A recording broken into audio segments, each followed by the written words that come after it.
Welcome to the Tailored Life podcast, where we discuss practical science and not so common sense to live a life more extraordinary. On this episode, we discuss sleep and how to shift that mindset from sleep being a time-wasting nuisance to your force multiplier.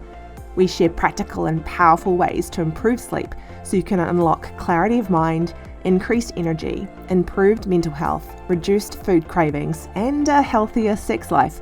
So, let's get started. Here are your co-hosts, who are also partners in life and business, Luke and Rachel. Okay, so welcome to the third episode of the Tailored Life podcast. Welcome back. Oh, thank you. Welcome back to the home. Fancy seeing you here. So what we've covered so far, and the first two episodes are a bit unique in this sort of episode, is because we set the framework of who we are and the tapestry that we've kind of knitted together over the course of our lives, and then equally how our why has been honed and polished to this day. And often throughout the conversations that we've had, we talked about sleep, or how sleep was a part of the equation or the ingredients when it comes to the recipe to either overcoming the odds or becoming unstoppable. And sleep is often the thing that comes up in conversations and our social circles, whether it be our family or friends. And so I don't know if we're going to be able to do it justice in one episode, but I think we're going to try get some background info that is helpful, as well as practical tools, tricks, advice to do better at it. Yeah, I think the key thing here is we're not going to dive deep into the science right now. Like, we can do that in later episodes if people want us to dive into that, but I think it's really about keeping it simple and actionable, so people can just apply it straight away, and hopefully, and for the most part, low cost, at no cost. Absolutely. So when you reflect upon your understanding of sleep growing up, what was it to you? Nothing. I was unconscious. I never prioritized sleep as a kid. It wasn't even anything I thought was really important, it was just something I had to do. So just check in, check out, and whatever happens in between there, it is what it is.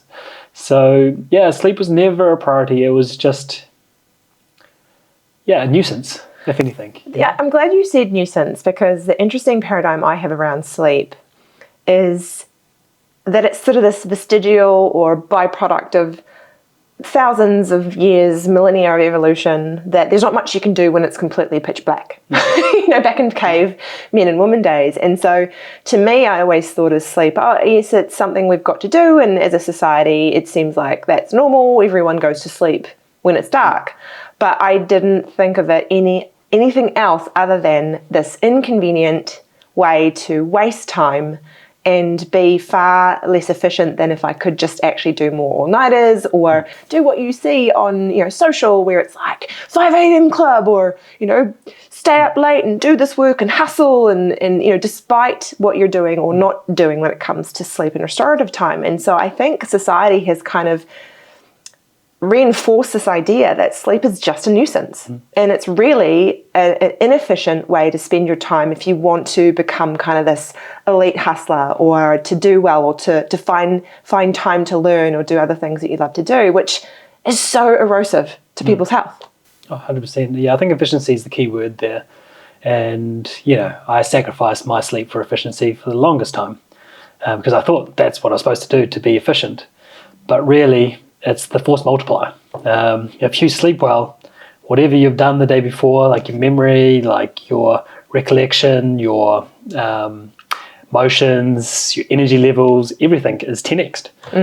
So when it comes to being healthy, sleep is priority. Yeah. Actually, not just healthy, but performing at a high level too.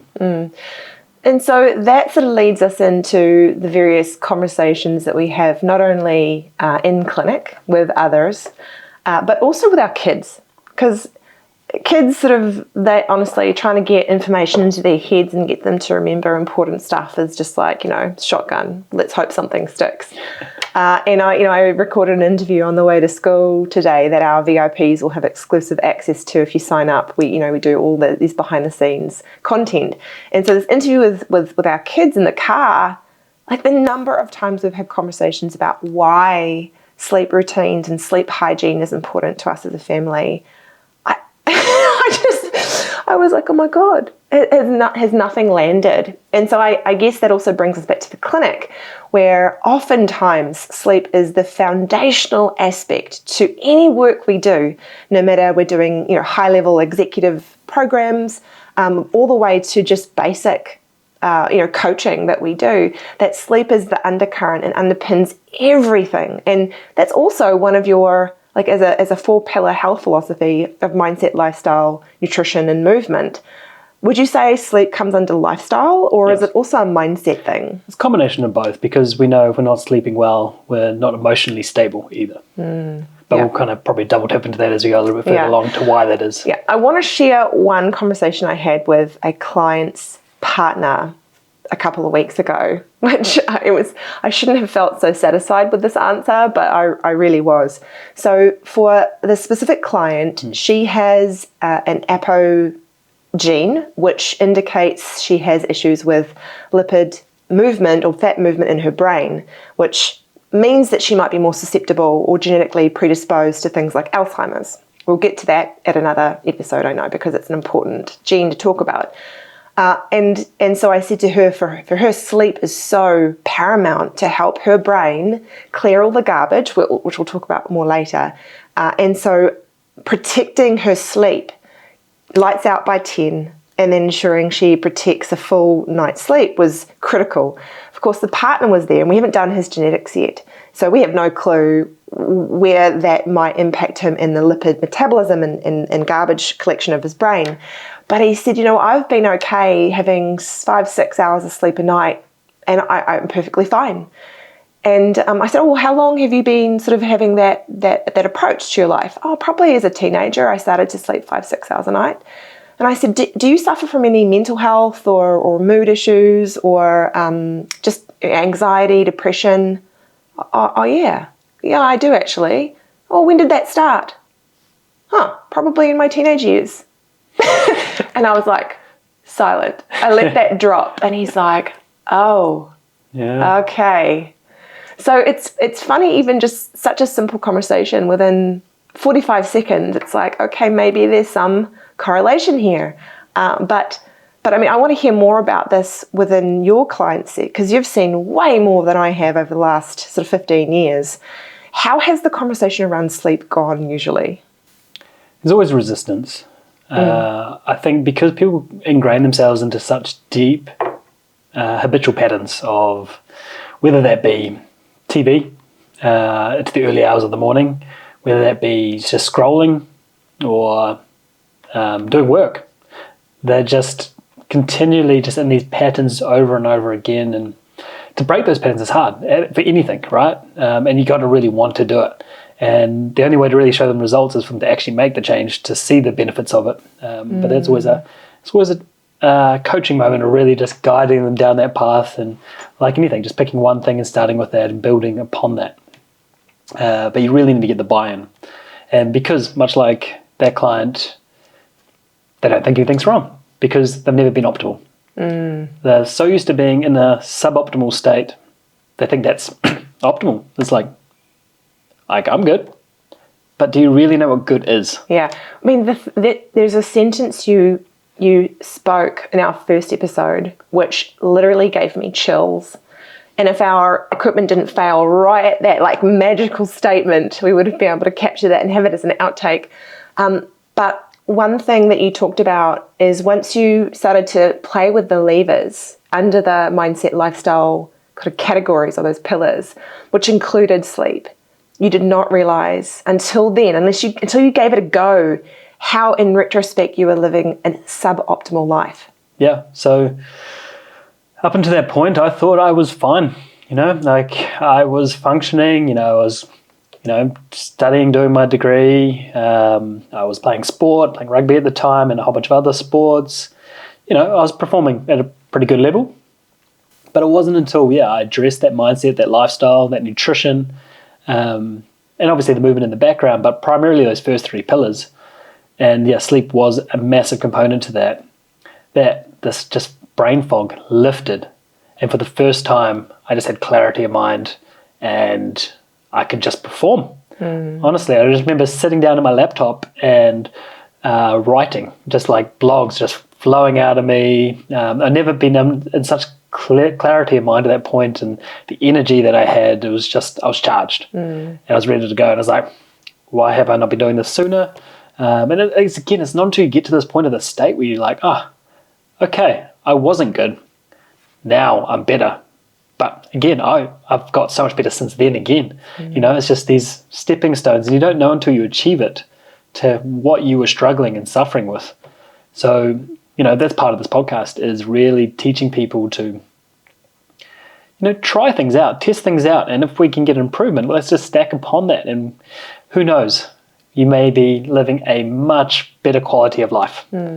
Just the simple things. Just that one thing. Yeah. Okay, I remember your flatmate is a mutual friend of ours, and a wonderful, wonderful human being. But I remember you saying that he would get all inspired and motivated to become healthy, make amazing changes to his nutrition, and start exercising all in one, which is so typical. Like, we see a movie or we get on the scales and we're right, something needs to change.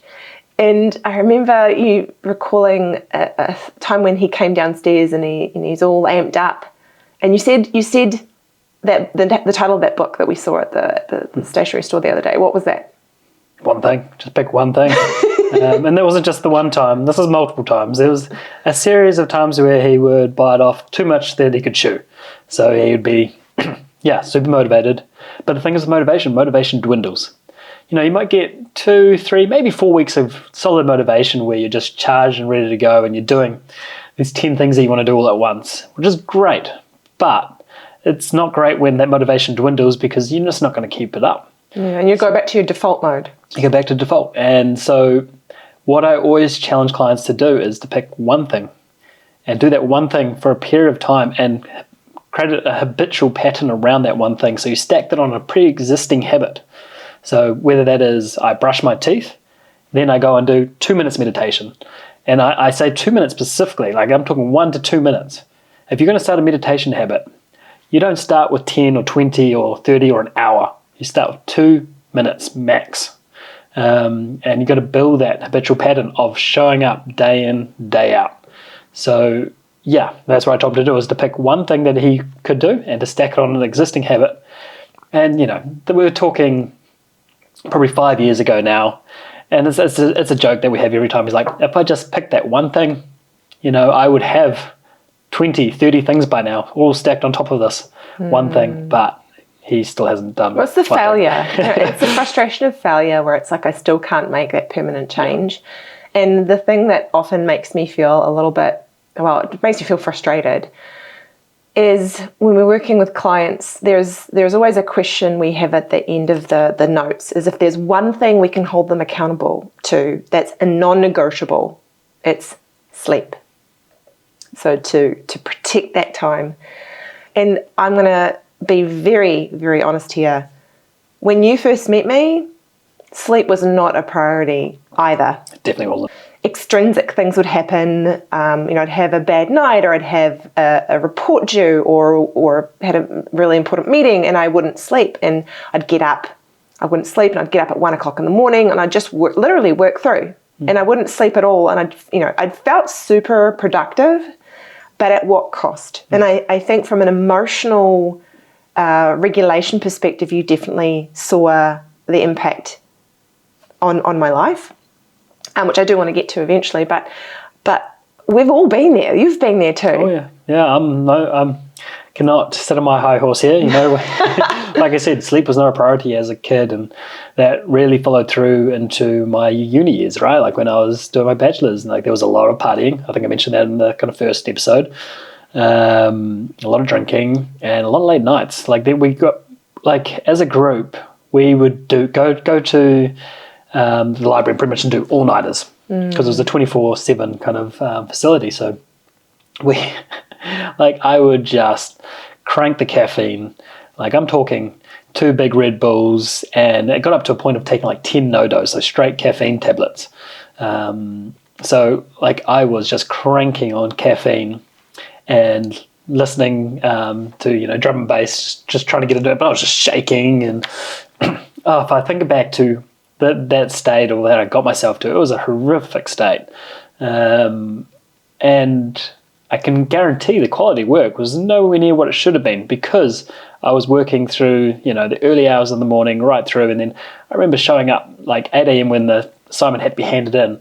I hadn't slept. I'd worked all through the night right to that point, and then handed it in, then crashed. But it's like, at what cost? Again, particularly long term, if that's not unusual for you to do too. Yeah.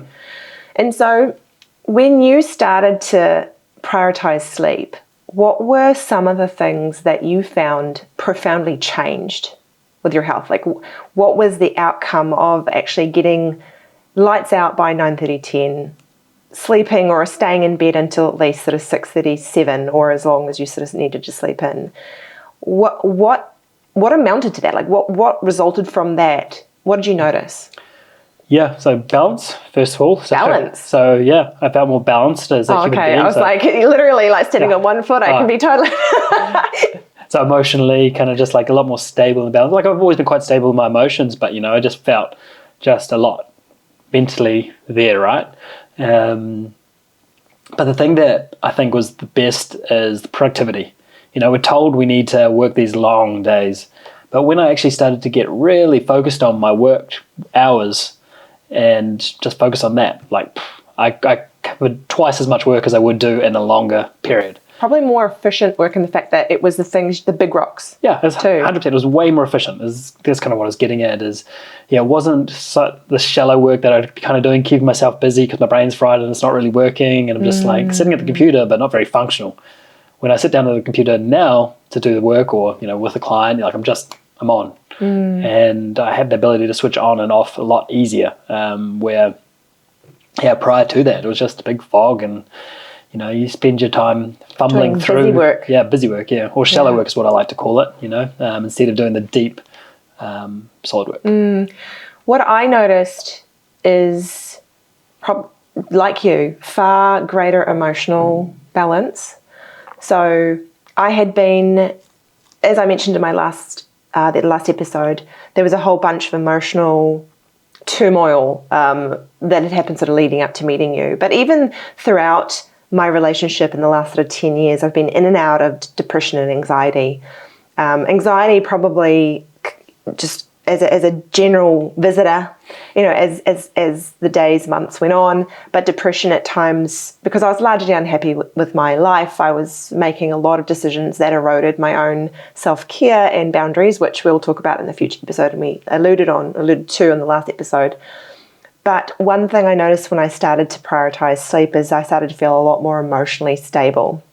And the only time I get maybe a little bit of an emotional health little trigger for me is certain times before my period, which is largely due to stress that was 90 days ago. So we're actually going to go into more of the 90-day echo of PMS symptoms and PMDD at a different time and place.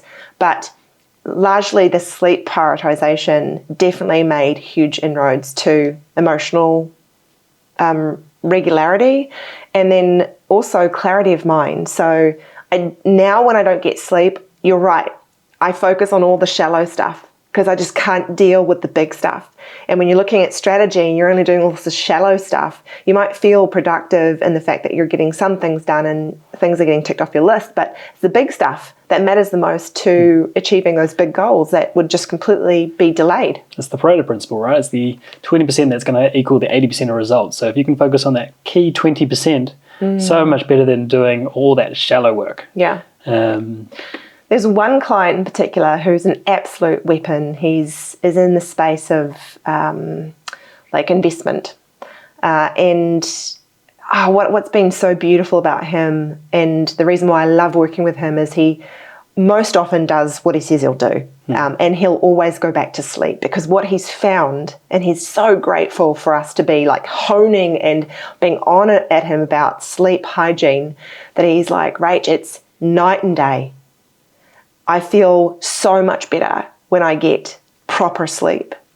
And everything changes in my relationships, in my work, my ability to not only get things done, but to feel really satisfied with my life, and to navigate the emotional turmoil that comes with having a small child and a largely underslept, sleep deprived partner, which you can only do so much to kind of help encourage others to do that.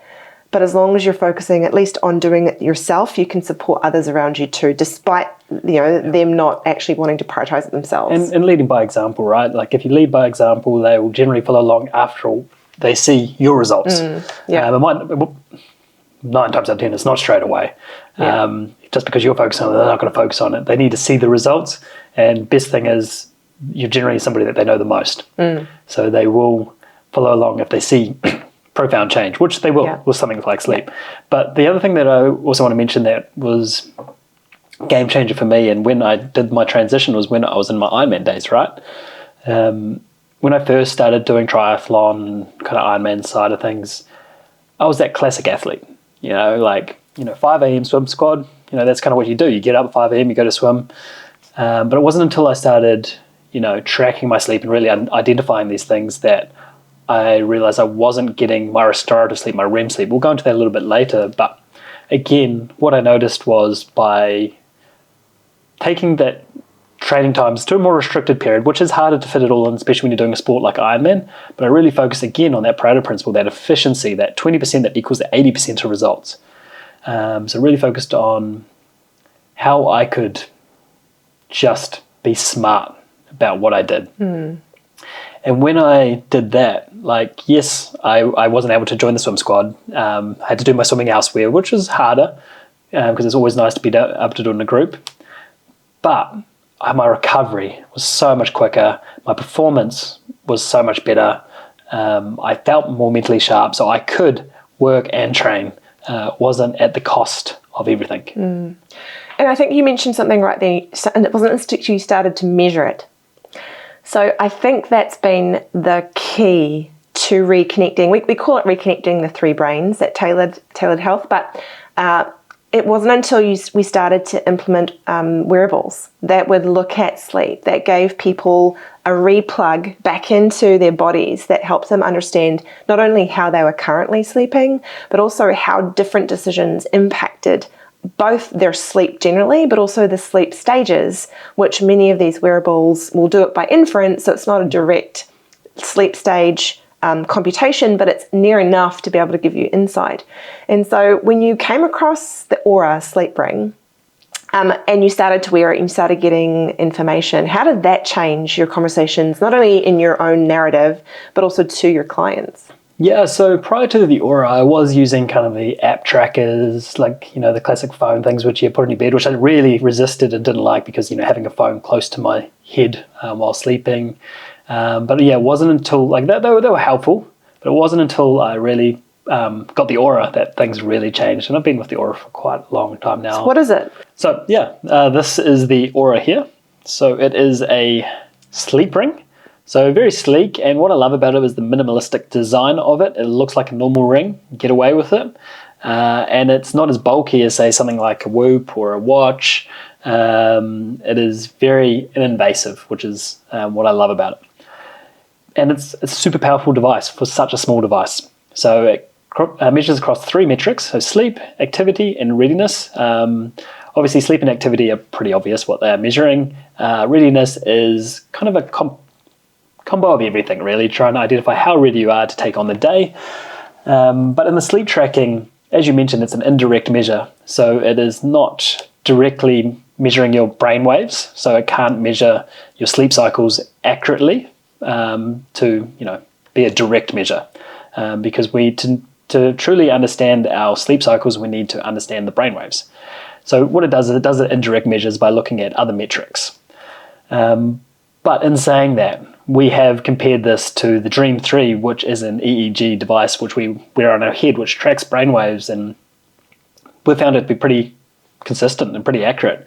And we're not the only ones to do this as well. There's been research studies. And so for an indirect measure, and something that is so invasive, because I've got to be honest, wearing the EEG is horrible. Wearing a headband is not comfortable, and I guarantee we won't get many clients to do that, just because we're geeks and we like to test out all the best technology to identify what is the best.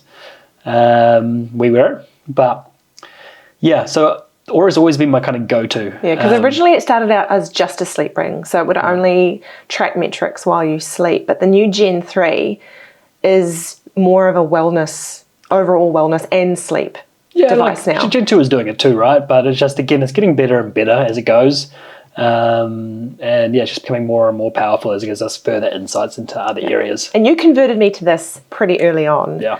And, I think you might have just said, hey, look, if you want to understand your sleep and also how it relates to performance, I think you had me at performance. Well, I think the key thing is I quickly identified you're an A-type personality, much like me.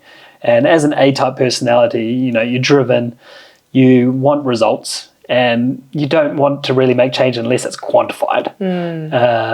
Because seeing data is just so powerful for just really creating that behavioral change, because there's no messing about it. Like, this is the data. Yeah. What I love most about is the HRV, so the heart rate variability. We call it the lie detector of the body at Tailored. And so I think that's been a really beautiful way to give our A-type personalities, whether it be in the executive programs or non-A, and they come through our normal classic programs, to give them a mechanism or a measure of how stressed their body is. So again, they can replug their body back into their brain and say, actually, my heart rate variability has tanked, which indicates that your body's trying to become a metronome. It's like, okay, I need to control all of my basic fundamental systems because the stress is too high. And so when they see that HRV drop, they know, okay, in conjunction potentially with my heart rate also increasing, I need to take it easy, which is how it kind of brings that readiness score into it, which is a very quick measure to say how much do you push it today. Yeah, and just kind of recap what that is. So HRV is heart rate variability. So that is the time between beats. And then obviously your resting heart rate is kind of when your heart rate's at its lowest, the beats per minute. So just to kind of make sure that you kind of understand what these metrics are doing. So it's really, looking at your autonomic nervous system. It is that lie detector. And for me, when I was doing Ironman, like, that was critical.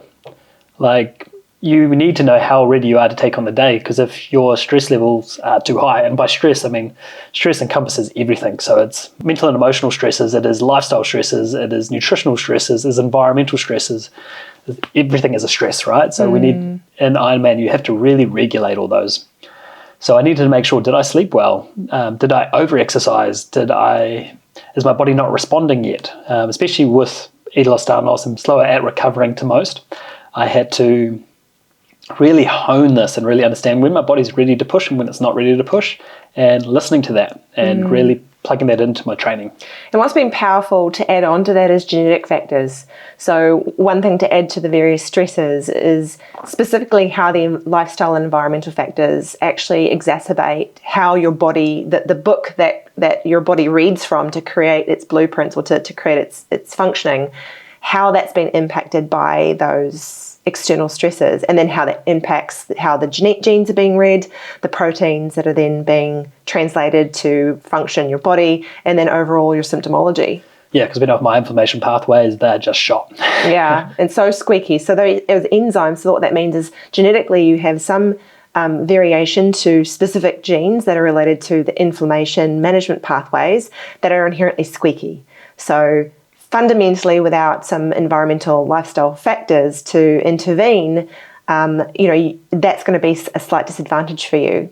But overcoming it and knowing what your genetic predispositions are really powerful to be able to actually do the right types of things to reduce those stresses. And sleep is one of the most critical ways of doing that. Yeah. So what blew my mind is that 15% of your DNA is actually controlled by your circadian rhythm. And so that's specific times of day and specific activities that you're doing in those times of day will actually tell your genes to turn off or turn on, which blows my mind, because you just think, sleep's just this ineffectual, inefficient thing that you're just you're unconscious, you've no clue, but the amount of genetic and biochemical activity happening during that time is actually remarkable.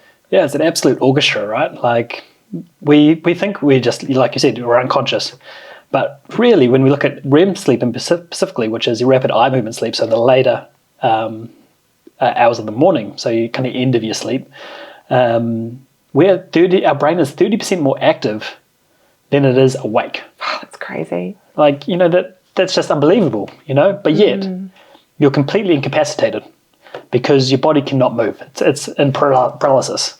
So you don't act out your dreams. So you don't go punching your partner in the bed or falling out. Don't go trying to fly and because that is when you are in your dream sleep. Yeah. And if you start to try to live those out, that could be pretty dangerous. Yeah, and then what blows my mind equally is how you live during the day or the choices you make around sleep or no sleep impacts how much energy your brain actually has to do its functions. So I think they were saying that if you have any kind of sleep deprivation, so less than 6 hours sleep, that the glucose in your brain decreases.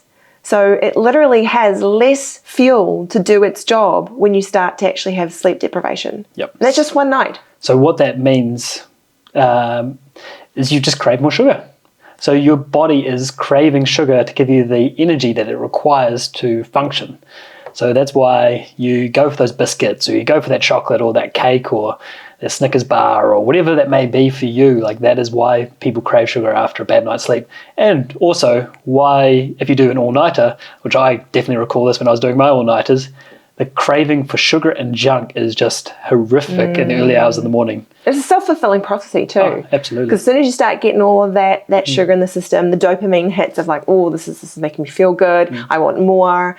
And then that has an impact on your cortisol levels, which is, people call it like the stress hormone, but the reality is it's actually the awake and alert hormone, which has its natural cycle throughout the night and the day too. And so you start to mess with this whole kind of interrelated chemical broth that is your body if you don't get the right sleep and the patterning and the hygiene that we need to have as a part of our normal biological cycle. Yeah, so like, for example, is melatonin should be opposite to cortisol, and they should go on this little orchestra going up and down, right? Yeah, that's the same as serotonin fundamentally too. Yeah. Well, serotonin is the precursor to melatonin, right? So if there's this unique orchestra that's going on, and that's just one binary part of it really, but it's something we see continually dysregulated. So that system is just not working because people are just driving themselves into the ground through stresses.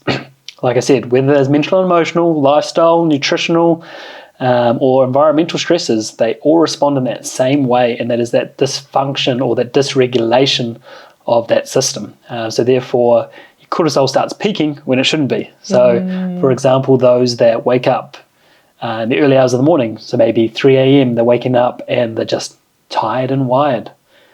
What that means, oftentimes, there can be a number of reasons to why that's occurring, but if you're waking up tired and wired and you can't get straight back to sleep, like it's not like I need to go to the bathroom, get back to bed and go straight to sleep, because that's most part is fine. But if you jump back in bed and you're just like, nah, and you just feel like you should get up, that's a sign that your cortisol is peaking right now. And that is not good. Well, not necessarily peaking, but it's elevated. It's elevated where it shouldn't be, because that's what should wake you up in the morning. So you've pulled it earlier in the morning, which is not healthy. So we need to make sure we get that regulation back into play. And that's where really starting with the morning routine is so critical for a healthy night's sleep. Where do we go when people find themselves in this place where not only do they have these habits, routines that they're watching or looking at the news before bed, or on their phone scrolling right before bed, or wake up in the middle of the night at 3 o'clock and can't get back to sleep, or are in the 5 a.m. club and they just find that they can't sleep in any longer than that, or generally, have the sleep hygiene that isn't as good as it could be? What do we do to help get people reset and refocused on the right type of hygiene practices? You said starts in the morning. But we also pick one thing. That's true. Yes, pick one thing. One thing. And the one thing that everyone should start with is sleep consistency.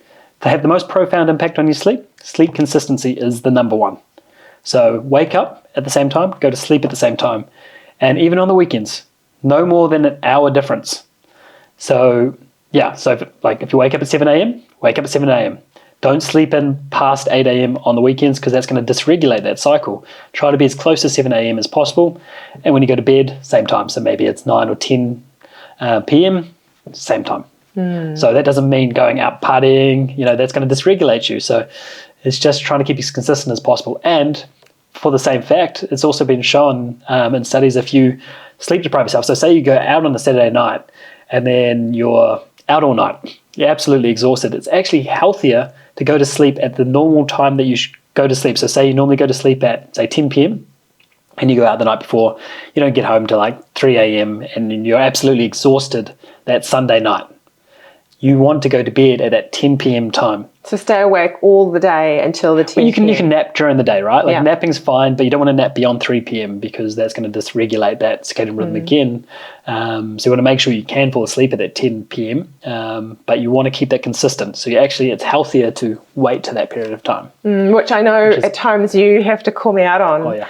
Because there are opportunities to go socialise and have fun, or perhaps I've had just an exceptionally difficult night and then I'm craving to go to bed early, which I resist your urge to say, no, go to bed at the same time, because there's such conflicting information around that. But you're right, I have seen more and more research that indicates that your body is it's a clock, right? It's a creature of habit, and the hormonal release is pretty much set to the times that it's habitually used to going to bed. Yeah. Yep. Okay, so that's the first thing. Focus on the one thing. So if we've got listeners that are like, okay, how do I start to improve my sleep? How do I start to improve my overall attitude towards all this? So you would say the first thing to do, and to try for how long, would be go to bed at the same time, wake up at the same time. And so how long should they try that for?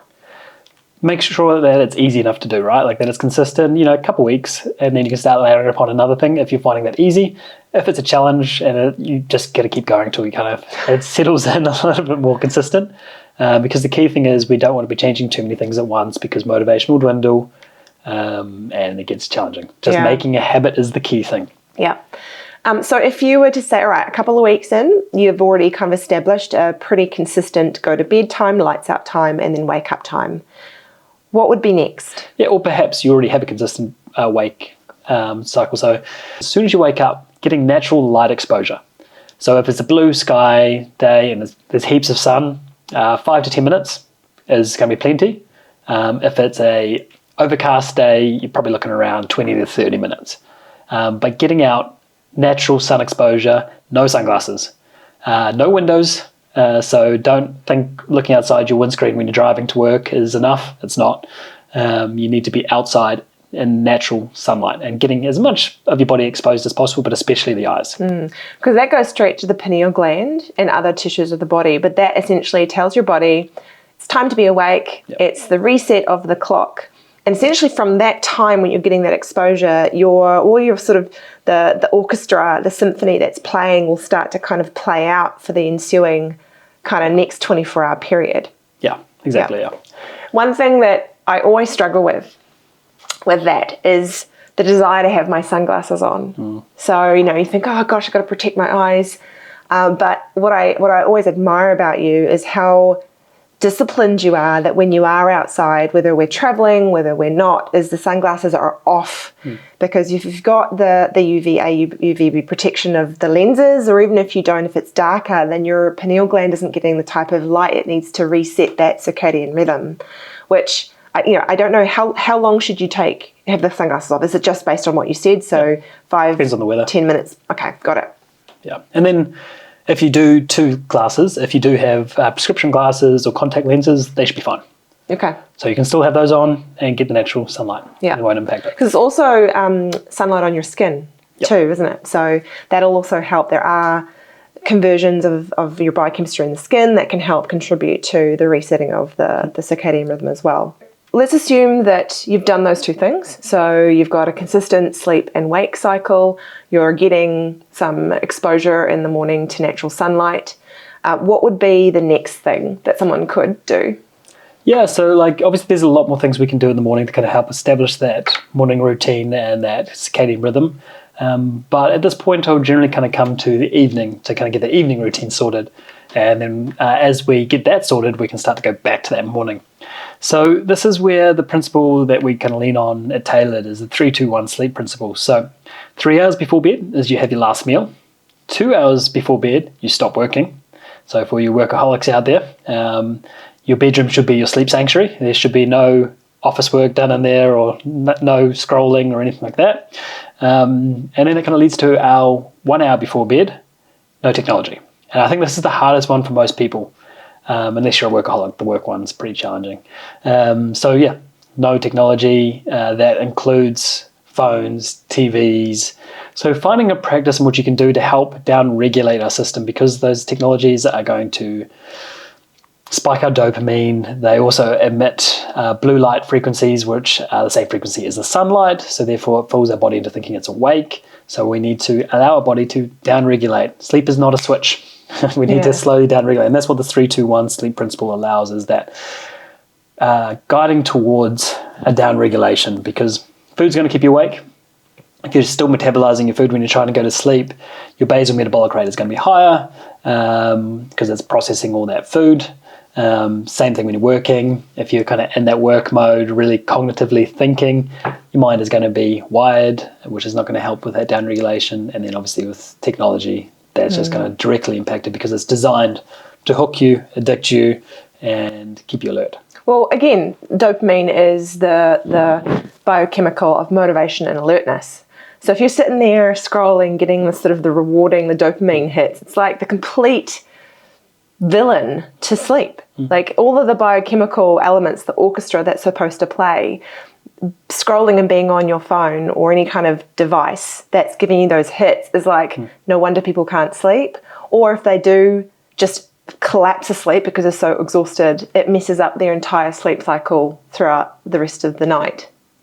Yeah, and then there's also the EMFs you can kind of go into as well. You know, they emit electromagnetic frequencies that are also extremely toxic and have been shown to inhibit deep sleep, which is in the early stages of night. So if you're on your phone just before bed, or what often I hear is people falling asleep to their Netflix on their laptop, that is emitting EMFs, which is impacting your deep wave sleep. Yeah. So your delta wave sleep. It's not even that. Let's talk about oxytocin. The reason why I say that is if you've got a partner or someone that you care about that's sleeping with you, like if you're not connecting with them in something as simple as the down regulation for sleep, you're missing out on so many opportunities to connect on a deeper level, to have the physical interaction and engagement and that lovely oxytocin kind of release that helps you feel connected and messes with sex. Yep. And that connection, which is a really important part of a healthy relationship. So when I was talking to one of our couple cares, we've got a program that we can work with couples. One of the sets of couples, I could not believe it. So firstly, the one of them just scrolls through their Instagram or TikTok feed. The other one watches the news. They spend 45 minutes watching the news. Just like alert. It's like danger, Will Robinson, right before you go to sleep. And so and these people are not silly people. They're smart, intellectual, like they're not stupid.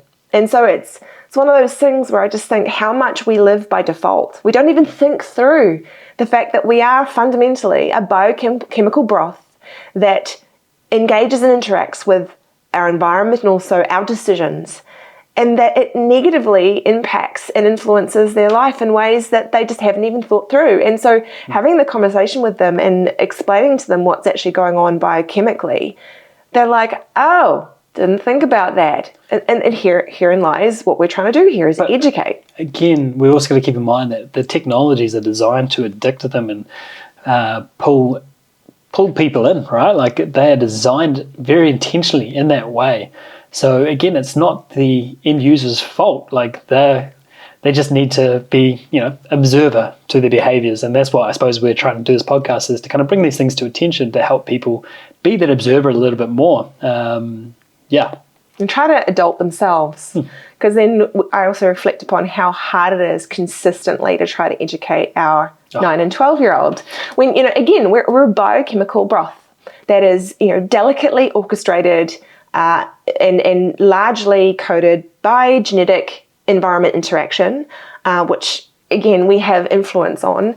But to try to educate the kids, which of course are just running under pure instinct and pure responsiveness without that observational gap, you can see why this technology is making this whole lack of general biological honouring of how bodies are supposed to work. And then all the incidences on mental health issues, anxiety, depression, significant weight gain, because again, if we've got this tech that's stopping just basic fundamentals happening when it comes to sleep, then it has implications in all these areas. Yeah, absolutely. And I think that we're the furthest thing from technophobes. We base our business around technology, right? And I think it's just about understanding what technologies are serving you and then what technologies are not serving you.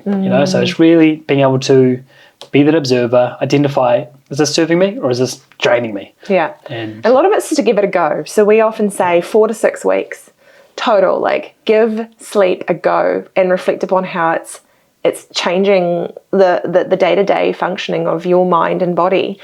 All right, so we talked about the tailored 3-2-1 sleep principle. When it comes to the environment as well, to make it more conducive to sleep, what are we looking at? Yeah, so it's about creating that sleep sanctuary, right? So it's the environment that just makes all decisions easy. Like if you want to get a good night's sleep consistently, got to really think through these things. So first thing and most importantly is black it out.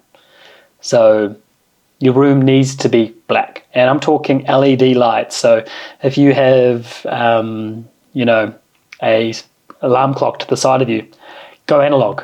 If you really want to have a clock beside you, get rid of that LED clock. Or turn it to face the... Yeah, but what's the point? Because then when you look at it, you're going to look at LEDs. So go analog.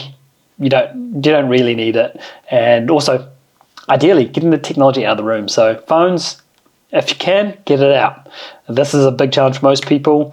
And if it is going to stay in the room, get it on airplane mode.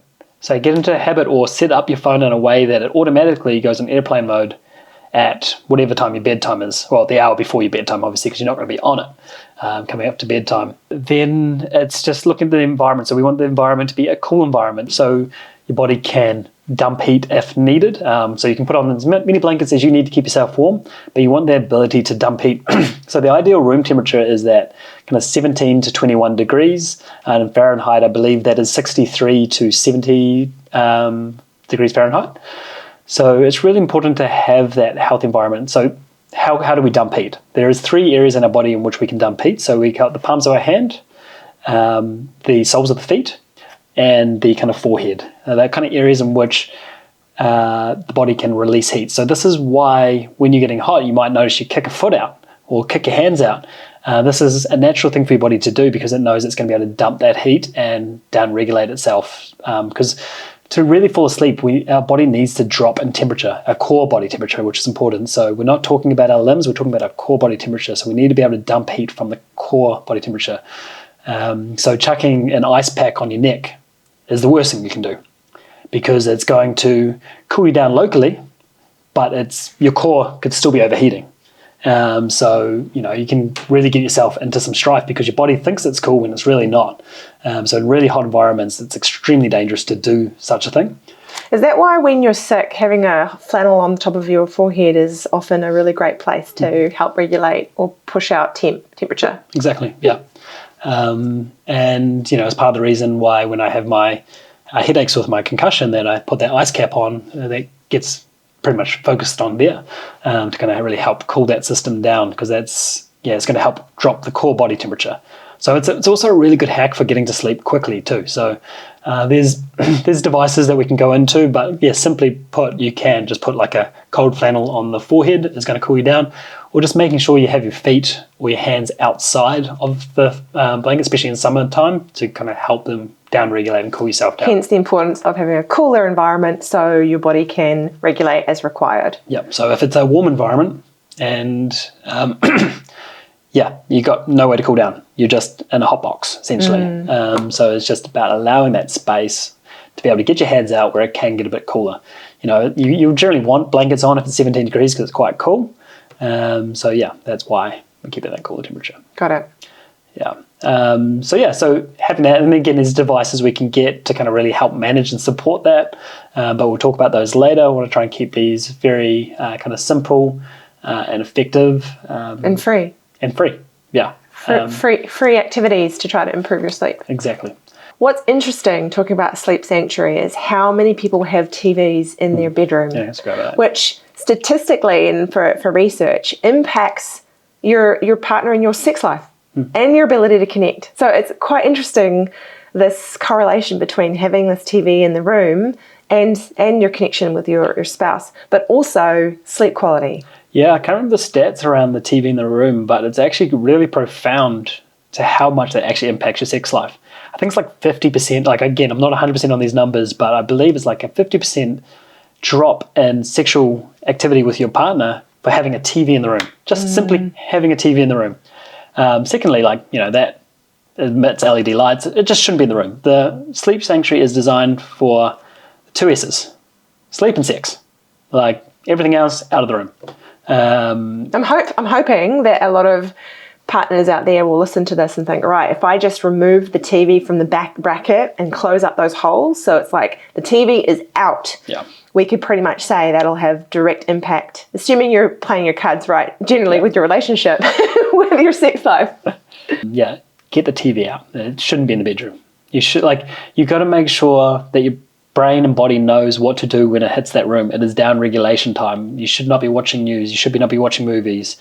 You do that downstairs. Make the environment an intentional environment that is a down regulation, sleep and sex environment. And you look forward to. Oh, absolutely. Right? Yeah. Make it pretty, make it beautiful, make it snuggly and comfortable. Like, if you don't want to go to your bedroom because you just hate it, then that's something that you probably need to address. Yeah, and it's something that we put a lot of time and effort into, getting, beautiful chairs that we like that block out all the light from the road, and having plants is also another great way. So, this plant right here is known as the mother-in-law's tongue, and it is a powerful air detoxifier. So it actually works at nighttime to detoxify the air. So scattering your room with plants, ivy is another good one. NASA released the best detoxification plants list. Yeah. So you just Google NASA detoxification plants and you get a list of the variety of plants that they found most efficient at cleaning the air. Yeah, and this is one of them. And the reason we have a lot of these mother-in-law's tongue is because it's easy to take care of. Yeah, and I have a brown thumb. Yeah. It's not green. Yeah, we definitely don't have green fingers. I don't want to kill it. So, yeah, it's pretty robust. Yeah, so we have a lot of these scattered around the house. And yeah, English ivy is another one that's quite easy to take care of for the most part. That helps out. But yeah, there's a whole list of them that you can look up. But yeah, and it's just nice just to have nature in your room. Because it's going to first of all detoxify the air. It's going to help create negative ions.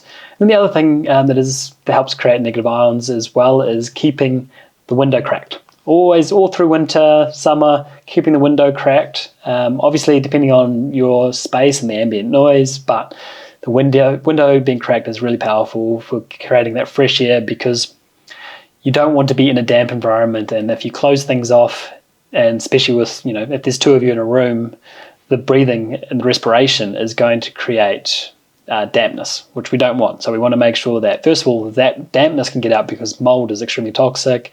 As we talked about in my first episode, I've suffered with mold toxicity from that very reason. Was in my bedroom. So yeah, you want to make sure that's correct, but there's also really powerful benefits to having those negative ions, because they charge the body up and help it recover a lot quicker. So that's also really powerful. And especially when you by the ocean, because moving water, not only does it sound amazing, and rain for that fact, they actually emitting negative ions, and that's why being close to a waterfall or the ocean just feels so good. It's that negative ions charging you up, and that's what we get in smaller doses, obviously, but with the windows cracked. Yeah. Just because you can't explain it or can't see it doesn't mean it's not there. And I think that's what's fascinating with some of the new research coming out, which we'd often termed as, airy-fairy or woo-woo, around negative ions, EMF, grounding, all that kind of stuff, which again, that's used to be categorized in the area of gypsies and people who, were fluffy and you couldn't believe. I mean, there's so much new research that proves that all of these things, A, exist, and B, have the same medicinal health qualities that they've been saying all along. Talk about total vindication validation, but unfortunately, like all vindication validation, often it happens after the fact and much later. But thankfully, research is coming to speed with some of these kind of more indigenous and or woo-woo kind of we can't explain it but it works type of concepts and topics. Yeah. And I think that's the key thing between, it's often seen as magic until science proves it, right? Like it's magical. It is. because we can't explain it doesn't mean it's magic. There's often spirituality, there's obviously a lot of clues in there to things that have worked for eons, but yet just because we can't explain it, it's not possible. So bizarre that in an age of information, we are so bereft of wisdom. And it's not until you look at some of the indigenous and or lineage of shamans or medicine people that it's like, actually, there's a whole bunch of evidence that suggests they're spot on.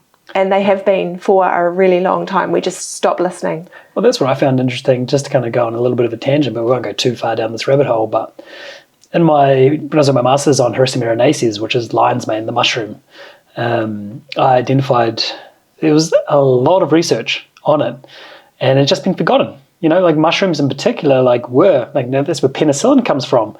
So it goes right back to Hippocrates, and yet, now we just don't really eat them, let alone, use them medicinally. But if you look at Eastern cultures like China, they actually prescribe it. And it's just in the Western culture, it seems too simple. So, there's not enough markup on it, so you can't charge for it, or I don't know what it is. But yeah, right through to in China, they do forest bathing. They actually prescribe forest bathing, so going out into the forest and being in nature.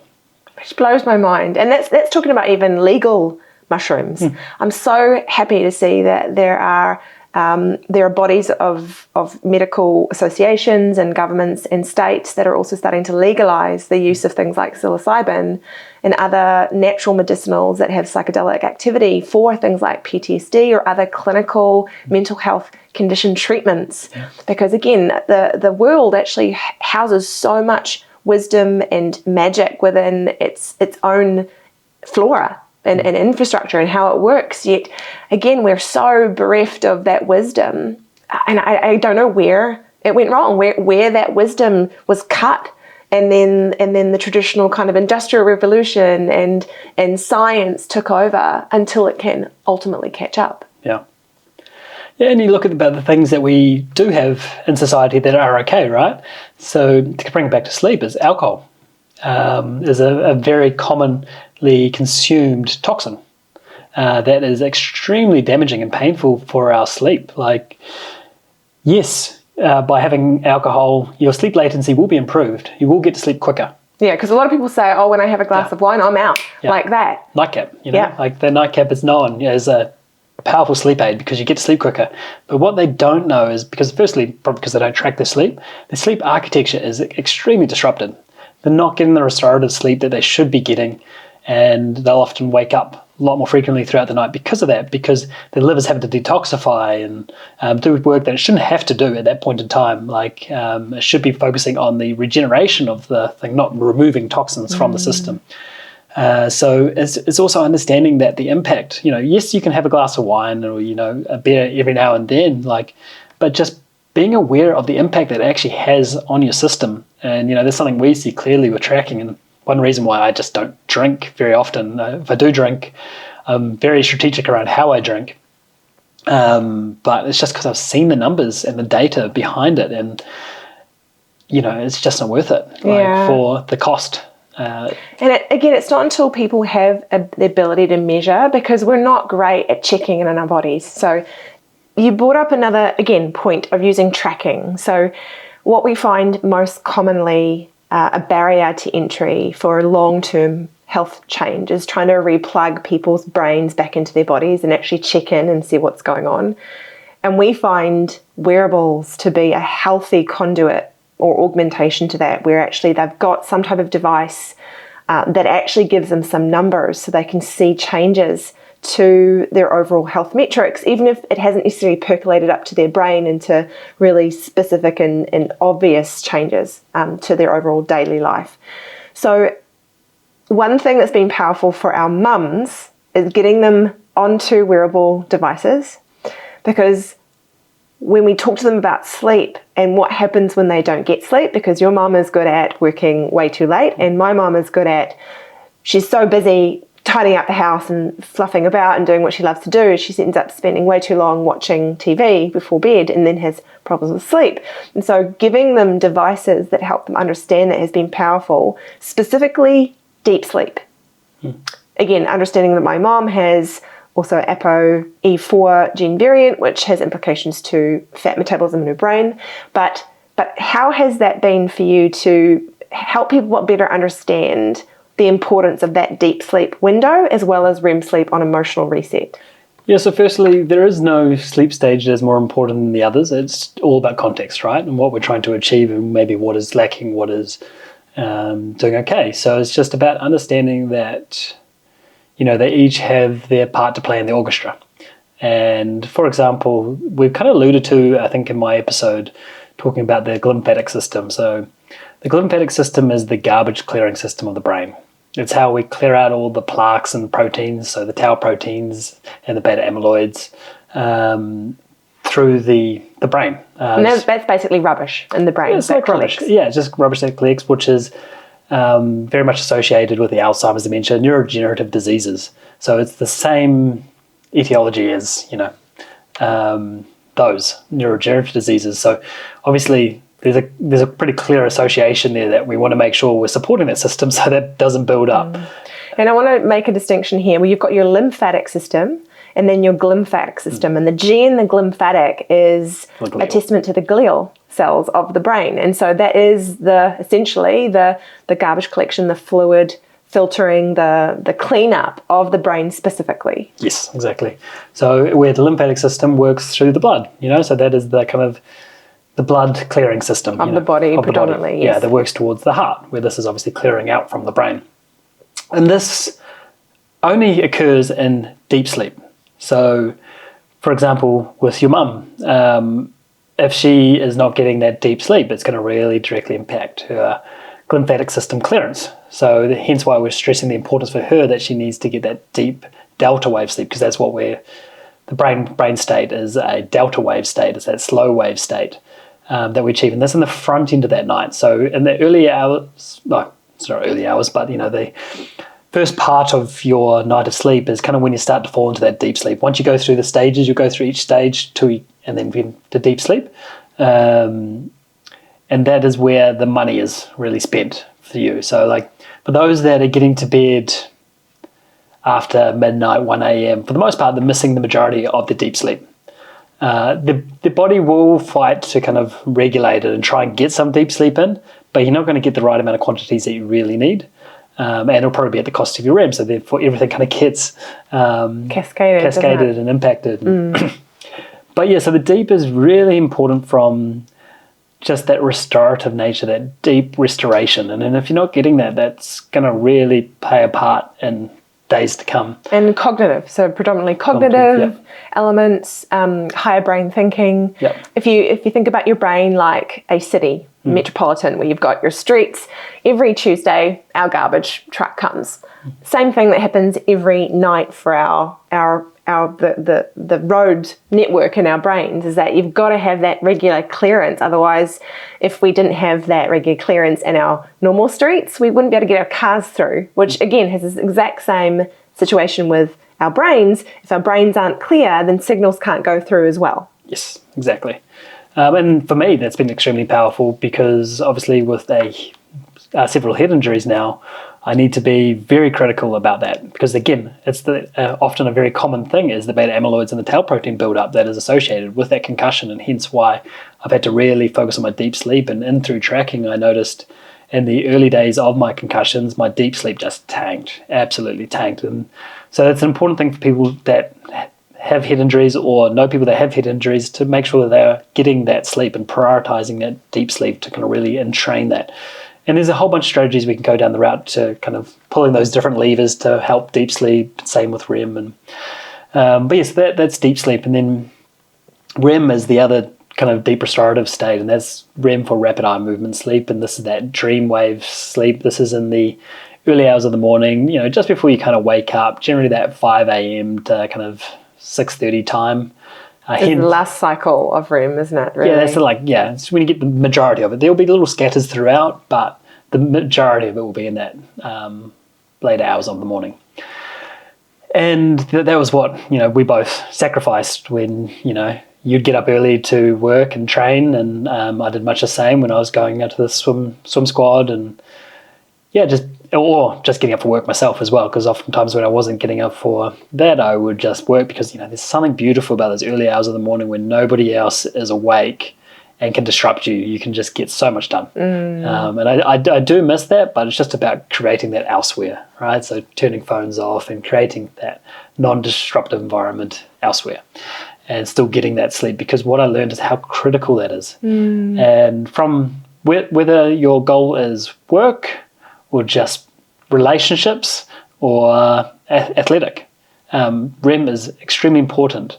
So for the athletic, testosterone is released in the REM cycle of your sleep. So that is a really important part to build up that testosterone. So if you're not getting that, you're tanking testosterone. And as a male, that's extremely important for just your biological health, but also your sporting performance too. A lot of muscle adaptations. Muscle adaptations and that occur in that time. So you need to get that. And the REM sleep, from a mental health, emotional balance perspective, as we mentioned earlier, if you don't get that, then your glucose also decreases in there, which your body will go hunting for it in the morning and throughout the day. Yep, no, absolutely. And so it's extremely critical from that standpoint. And you're just not going to be emotionally sound. So you're going to be a lot more irritable, a lot more frustrated. You're cranky. Yeah. Pretty much. And so, it's very important that you're making sure that your kids, your partner, for a happy family environment, you want everybody to be getting that sleep and prioritizing that sleep. So in our household, it is not just REM, but like I said, all stages are important. So making sure we're prioritizing sleep. So what we often hear is that people will wake up early hours of the morning or quite early and not be able to get back to sleep. One thing that I've appreciated from our journey together and better understanding the research is, while my previous behavior would be just getting up because I'm awake and I'm wired, but I'm tired, but I can't get back to sleep, is traditionally I'd wake up, I'd read, I'd do something else, I'd turn on the light. I mean, stupid things now when I reflect back on it. But these days I take greater comfort and solace that even just keeping my eyes closed, focusing on my breathing, perhaps even starting a meditation, that's still restorative rest, which is also key in helping your body prioritize those repair focuses, focusing of its body and keeping the system calm. Yeah, and most importantly as well is retraining that circadian rhythm. So I remember early on with you, I hope you don't mind me sharing this, but you just wanted to get up. You were just craving to get up. You were frustrated. It was uncomfortable for you because you just seemed like a waste of time. Well, it's also just frustrating when you can't get back to sleep. And then you start getting angry and for God's sake, I need sleep, got something of this, but I can't sleep. So there's an emotional trigger that if you don't calm that stress response down, it's just a cascading effect where it's all right, I'm just going to get up. Yeah. So, and I think the key thing for you, which I think really solidified that, was just knowing that closing your eyes is still restorative. So there's some great data around that. Just by closing your eyes, it's NSDR, or non-sleep deep rest, essentially is what you're kind of doing, is you're still getting that restorative nature, but you're not technically asleep. You don't have to be unconscious to kind of get that restorative nature. So you can just think about it from a sensory deprivation standpoint. Your eyes are closed, so therefore those senses are not being activated, so you can get that more restoration. So I strive for everyone to make sure they're really consistent. This comes to the going to bed at the same time, waking up at the same time. You just stay in bed. You keep those eyes shut and you relax the system however you can. So whether that is meditation, breath work, Yeah. We'll talk about apps later. We can talk about apps later, yeah. But it's about leveraging that time in bed to really get the maximum. What's been super helpful for me is having an arsenal of meditative practices that I can pull from. That doesn't require me to log in and have a guided meditation. So even over the last 3 years of really prioritizing this, again, layering upon different things, giving yourself different toolkit elements that you can pull from, is that, different apps, like I love Waking Up app by Sam Harris. Like for an intellectual, I find that most powerful in calming my mind because he uses intellectual concepts and philosophy to kind of snafu my brain into meditative elements, which I cannot yarn enough about that. But also other things that through float tank therapy, through breath work, through actually attending courses, has given me all these different ways in which to practice meditative conditioning. So when I do get up in the night or I can't sleep, I can pull on those little programs that I've already got in that arsenal to actually try to calm the system and make it really restorative, even more so without getting upset. Yeah, absolutely. And, it's going to take time. And I think that's the frustrating thing, and was for you, I know. Like, it took months to get to that point of like, okay, now you sleep into like 7:30 every morning. For the most part. For the most part, like 7:30, for the most part, you are pretty solid compared to, the 3 a.m., 5 a.m.s, just wanting to get up now. The challenge you have for me, which is still hard to this day, is to stay in bed until 6:45. Well, no, you're pretty consistent with that though now. But sometimes I'm awake at 4:45, right? And then so I'll either work on meditative practices, we might both kind of be a little bit restless and then cuddle, and then, me being your big teddy bear is you just fall asleep quite nicely. And I listen to your breathing, there's quite a meditative practice in that. And so oftentimes I'm in this kind of non-sleep relaxation state, but sometimes, cuddling you, so I get some good oxytocin release. Sometimes just, again, doing breathwork practices by myself until that 6:45 place. Now, more often than not than the last 3 years, I do sleep until like 7:15, as in I'm doing that way more than I ever used to. So, but just honing that practice and being disciplined in the way that I'm honoring sleep as an efficient way to spend my time, that mindset shift has changed the dials for me. Yeah, 100%. And you're seeing it in your day-to-day life. Yeah. I know I'm definitely seeing it. So it's, Yeah, cool. And so the last thing I want to talk about is there's been a variety of technology elements we've brought into our sleep practices. We're not going to go into too much detail right now, but I was wondering where we just list what we're doing. So maybe talk about where we're at to kind of, after 3 years of nurturing really amazing sleep hygiene and habits, what do we do to kind of take it to the next level? And we'll probably double tap into that in another episode around tools, techniques, hacks, technologies that help us get to that next level of sleep efficiency. So, I guess the first place to start, and not necessarily technology, but I want to take a step.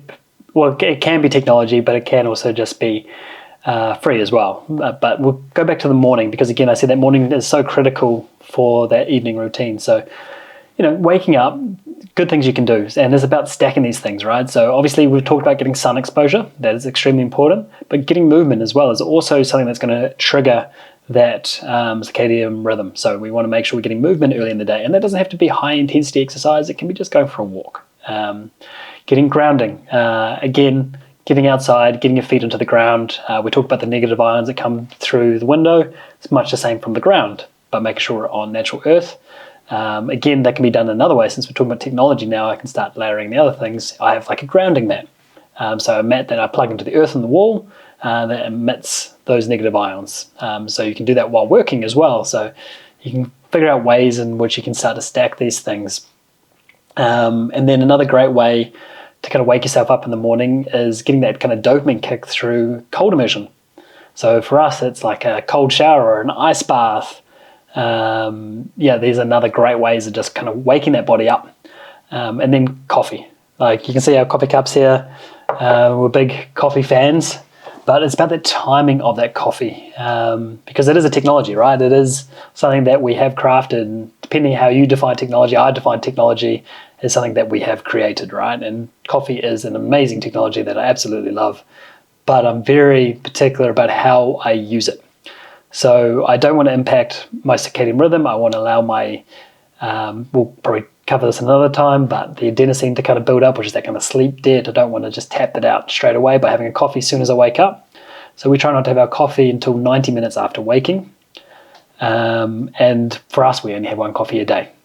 Where some people might have better caffeine sensitivity, they might be able to handle a little bit more, but nobody should really be having caffeine beyond 12 p.m. because regardless if you tell me if you can have a coffee 9 p.m. and go straight to sleep, I can guarantee, yes, you may be getting to sleep, but your sleep architecture is not as good as it should be. It's much like the alcohol.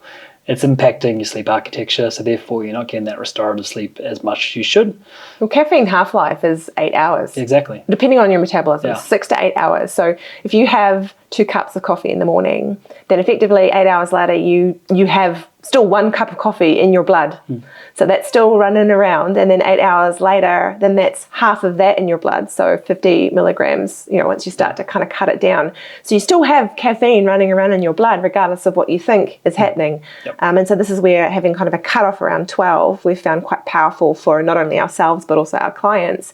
And again, giving it a go, see what happens to how you feel after a number of weeks. Yeah, and you can obviously dive into genetics to identify caffeine sensitivity, because that can be seen through genetics. And then it's, food's another way in which we can trigger the circadian rhythm as well. So whether you're doing intermittent fasting, whether you're not, you can use food to kind of trigger that circadian rhythm. So by having a meal, it doesn't have to be big again, it can be just, some avocado on toast or whatever that may be, that's going to help trigger that circadian rhythm as well. So these are the kind of tools and techniques you can do in the morning, and you kind of create a stack like we have, and maybe at one point we will kind of walk people through what we do in our morning routine, because a lot of it is based around sleep. Other things are for performance, but we have done a video in the past that maybe we could put in the show notes. Yep. Of what we were doing last year at least. We'd probably need to do a new one in a new house, but That's taken years to stack on. Oh, yeah. So I think what's really clear, the one thing, right? It's the one thing. So one thing we've stacked on, and then we've stacked on another one thing after we've created the habit. And so it's that habit stacking that's created the outcome. What we often see on the airbrush show reel of social media is that people show the outcome of months and months and months of their work. Yeah. You don't see all of the back end behind the scenes where it's like, actually, I only started with one thing, or I only started with 1 minute of meditation, or I only did one tree pose, and now they can do way more yoga poses, and months later. So that's the trick, is that stacking, what we've amounted to over the last few years. And then as we kind of work our way through the day, so as the sun starts to go down, you want to get that sun exposure again. So yes, first thing in the morning is probably the most critical, but then the second most critical is as that sun starts to go down. So get yourself outside. It's quite interesting. You'll see that pets will naturally do this first thing with the morning, and then as the sun starts to go down, they will hunt out the sun. But yet we have to be told to do it because we just completely get distracted, and we're just not as in tune as we should be because we're just so disconnected from our bodies. But you want to seek out the sun in that afternoon, evening time as it starts to go down. Obviously it depends on the time of year, but so that's the next critical thing. Then we've got the 3-2-1 sleep principle, of course, we've discussed that. But then come into more technology. So now I can start to really lean into a bit more of the technologies. Obviously there has been some technology spoken about, but things that we've found extremely powerful is tracking devices first and foremost. So we've tried all the sleep trackers on the market. So right now I'm wearing an Oura, as we talked about. I've got a Whoop, which is probably the biggest competitor to Oura. We haven't had the Whoop for as long as we have had the Oura, but you'll find that the Whoop provides very similar metrics, presents it a little bit differently. It's a bit more designed towards the athlete. So instead of a readiness score, it gives a strain score. But it's still a really powerful device and very similar to the Oura. So it's a bit of a preference thing around that for a lot of people. And then I got the Withings smartwatch here. So it's the Scan Watch. I got Apple Watch. And you got the Apple Watch. We also have the Withings Sleep Mat as well. So it kind of works in the same ecosystem. Tried the BioStrap. Tried the BioStrap. We've obviously done the Dream 3, which is the EEG device.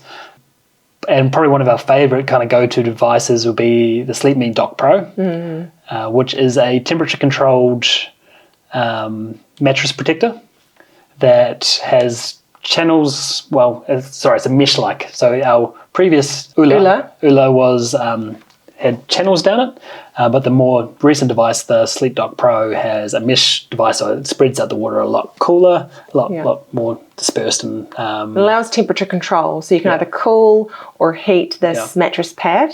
There are a variety on the market these days, but I'd say the leaders would probably be either SleepMe with their Dock Pro, and then also 8 Sleep. Yep, 8 Sleep, yeah.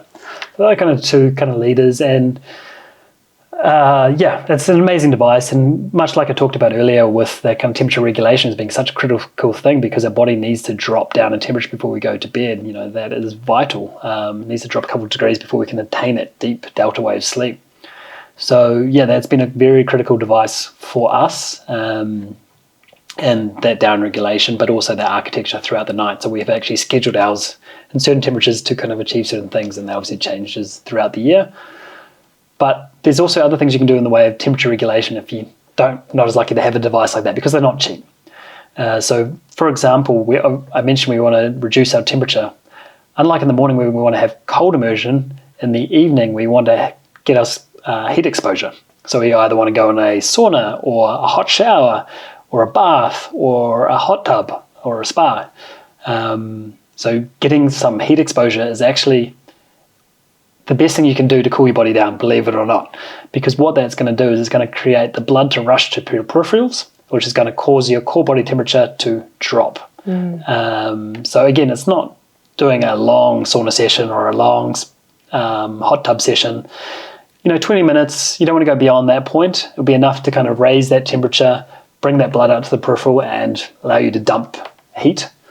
So therefore, the core body temperature is cooler. So every night for us, we have a spa, and that's how we kind of down-regulate our core body temperature to help us attain that deeper delta wave sleep that little bit quicker. We do a lot of blue light blocking devices or technology that we've purchased that, we've actually done the tests with the spectral analyzer to see whether or not the blue light is in fact blocked, because you can buy things from very, very cheap places or notoriously cheap places, and they do not do the same thing. So it's really important to get a reputable blue light blocking device, whether it be some glasses, or whether or not you're looking at a book reading light, some great ones out there, or LED, or replaceable bulbs that are actually helping to keep your place and space lit and so you can see, but then reducing the blue light that would otherwise be tricking your body into thinking that's daylight.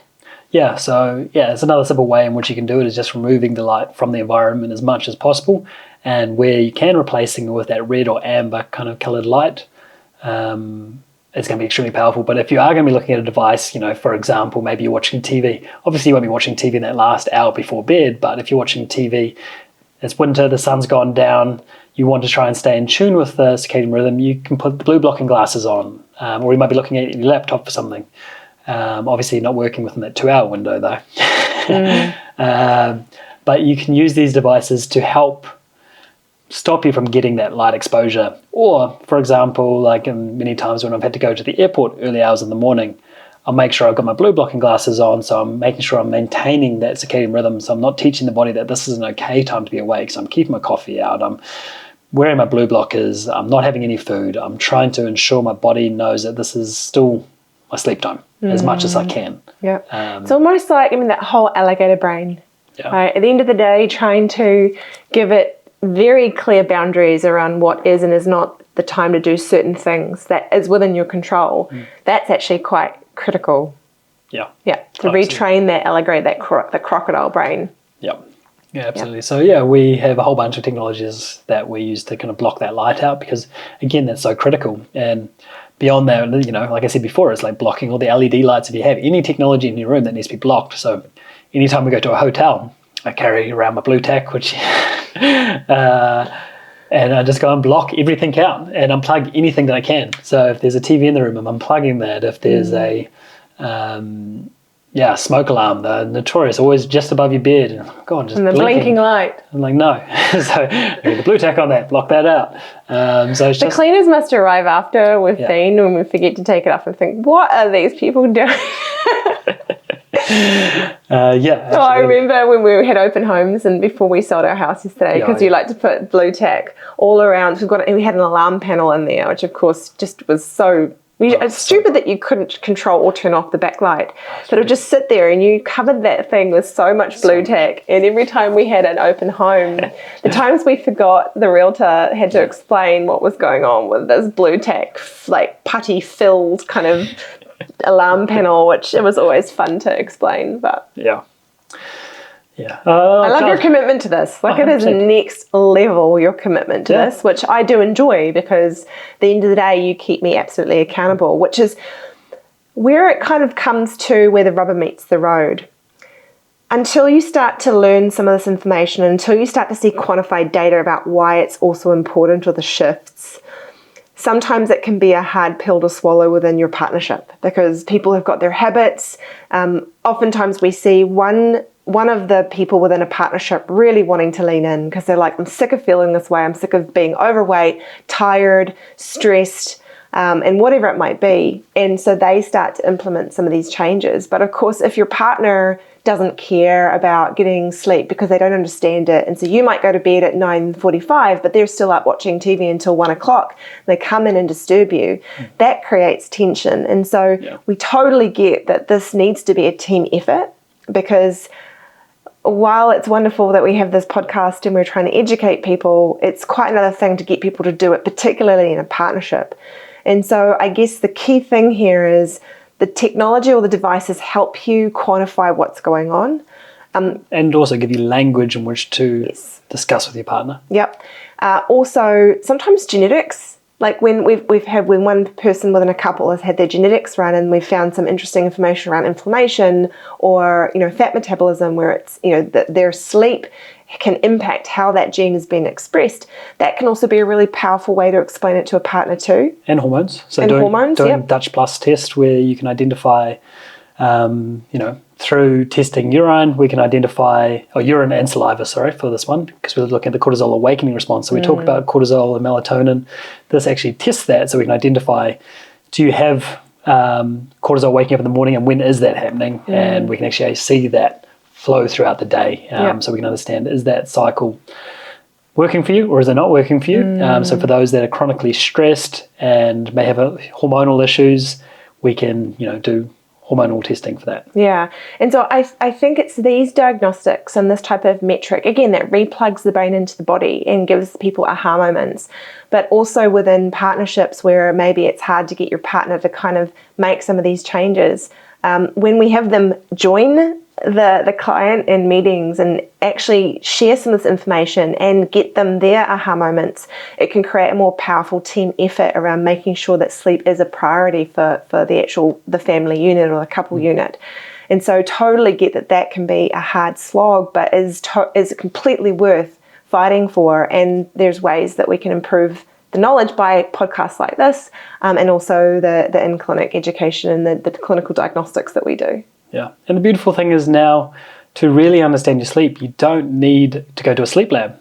There's so many technologies that we can now use in home that are a lot less invasive, and you get to be in your own environment, which is the most accurate way to track sleep, like in my opinion. Unless you've got sleep apnea and we need to kind of get you hooked up to machines, that's a little bit harder. Although we still can use at-home devices for that. So, for example, the Dream 3, the EEG device, that's been used for sleep apnea. So, but again, these devices are not cheap or easily accessible. The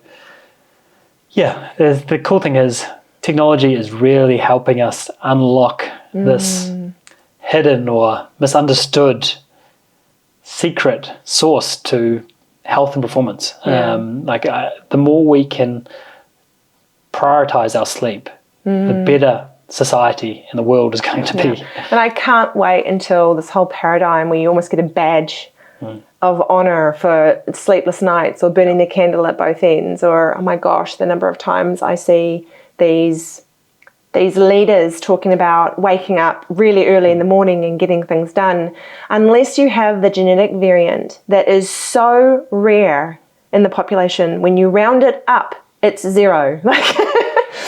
Unless you're, or round it down. Right, so when you round it to the population, Okay, sorry. it's expressed as 0%. Okay, got it. Sorry. Because it's so low. Once you round it to the population size, is expressed as 0. Okay, got it. Thank you. Thanks for clarifying that. But the point being is that genetic variant that means you can get away with less sleep is so rare that the likelihood that you are one of those people is next to 0. Yeah. Yes, that's DEC2 if anyone's interested. Yeah, I think there's DEC1, 2, and then there's clock. There's lots of clock genes. But again, it's just such an interesting area.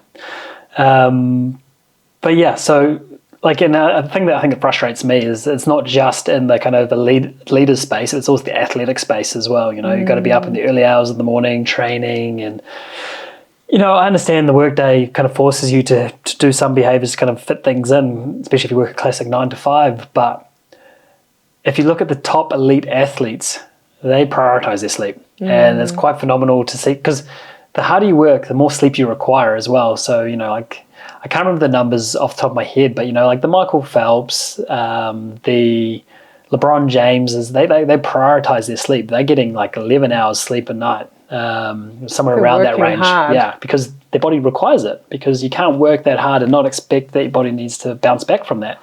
And that's what's given LeBron James the longevity to be in the game for like 20 years and at the top of his game still, which is at 37 years old, one of the oldest in the league. Like, it's remarkable though. Like, and again, once you know, you can't unknow. So, and the beauty of this is there is more sleep science that's coming out to the mainstream that is starting to give people those aha moments. And so, one thing that I am grateful that you've given me is a better understanding and respect for sleep and how it is one of the most powerful levers to not only succeed in life, but in any other type of endeavor you want, whether it be in relationships, whether you want it to be in work. And so that has been, as you mentioned, a force multiplier in being able to do all the things that I want to do with a life with design rather than by default. Yeah, absolutely. And to put it simply, you can think about your wake time as brain damage and your sleep time as brain recovery. So without that recovery, you're just slowly declining. So it's, to really simply put it, you need to sleep to bounce back and grow stronger. Yeah. It's just like any kind of athlete, you can't train and not recover. Because if you don't recover, you're not going to get better. You're going to get injuries. Yeah. And when you consider today's day and age, where you've got information coming at you left, right, and centre, the cognitive load is so much higher than our ancestors that had far more two-dimensional elements to information coming at them. We've got three-dimensional, four-dimensional, just constant chatter. And so again, if you consider the sheer number of neurons firing to manage all this information, we can't afford to not have as much sleep. Yeah. Now we're plugged into the whole world. If there's a disaster happening in Turkey, we know about it. If there's a disaster happening in America, we know about it. And all of a sudden it's this crisis after crisis that our bodies are not designed to deal with that much kind of stress and load, plus everything else that gets thrown on top of that, and all the marketing and people trying to sell. And so the clickbait and the drama cycles that we unfortunately step into every single day of our lives. Yeah. So we have to intentionally step out wherever possible. Yeah. All right. I'm looking forward to double tapping more into some of our tech, but at the same time, what I love about this is that you've given really affordable, if not completely free ways to improve your overall sleep hygiene and your ability to sleep. There are nuances to all of this, which of course we work with case-by-case basis at Tailored Tech and Tailored Health from a clinic perspective. But I hopefully, if we were to, again, lean into the informal title of this podcast, what we wish our loved ones understood and did, the bottom line is look at sleep more as an actual friend and a way to create a life by design more than a nuisance that you have to do by default. Yep, prioritize it. It's our number one. We hope you enjoyed this episode. As our podcast progresses, we'll keep digging deeper into powerful themes of health and wellness, including client case studies and how we've used advanced science and not so common sense to help them live a life more extraordinary. If you feel this information has been helpful, please like, share, follow and subscribe to get notified of new episode drops and to support our mission to make the path to vibrant well-being less lonely and confusing.